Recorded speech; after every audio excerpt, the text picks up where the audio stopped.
Hi friends, welcome to ఫ్యూజర్. మన topic వచ్చేసి షేడ్స్ ఆఫ్ బేబీ పింక్. అయితే ఈ మూవీ యొక్క రివ్యూని చెప్పబోతున్నాను. అయితే ఇది కంప్లీట్ ఫుల్ మూవీ కాదు, ఇది ఒక షార్ట్ ఫిల్మ్ లాంటిది అనమాట. ఈటీవీ విన్లో అయితే కనుక రిలీజ్ అయిందనమాట, ఒక ఇండిపెండెంట్ ఫిల్మ్ అనమాట. అయితే ఇది ఫిల్మ్ ఫెస్టివల్లో కూడా ఫీచర్ అయిందంట మూవీ. అయితే ఈ మూవీ చూసిన తర్వాత నా ఒపీనియన్ చెప్పాలంటే కనుక ఇట్స్ ఏ గుడ్ వన్ అని చెప్పొచ్చు. అయితే బేసిక్ షార్ట్ ఫిల్మ్కి కావాల్సిన ఎమోషనల్ కనెక్ట్ అయితే ఖచ్చితంగా ఉంది. బట్ ఇది ఫిల్మ్ గట్ట కాదు, మీరు ఎక్కువ ఎక్స్పెక్ట్ చేయకండి. ఎమోషనల్ కనెక్ట్ అయితే ఉంది.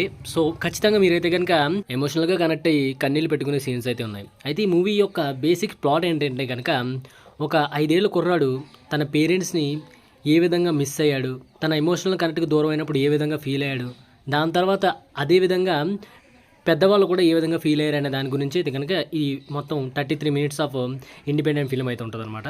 అయితే మీ టైం అయితే వర్తే, కొంచెం స్కిప్ చేసుకోవాల్సి ఉంటుంది, కొంచెం స్లోనే ఉంటుంది, బట్ ఒకసారి ఖచ్చితంగా చూడొచ్చు. అయితే ఈటీవీ విన్లో స్ట్రీమ్ అవుతుంది, చూడాలనుకున్న డెఫినెట్లీ చూసండి. Okay, that's it friends. ఈ వీడియో కానీ మీరు నచ్చినట్లయితే ప్లీజ్ లైక్ చేయండి, షేర్ చేయండి, సబ్స్క్రైబ్ చేసుకోండి. Thanks for watching. జై హింద్.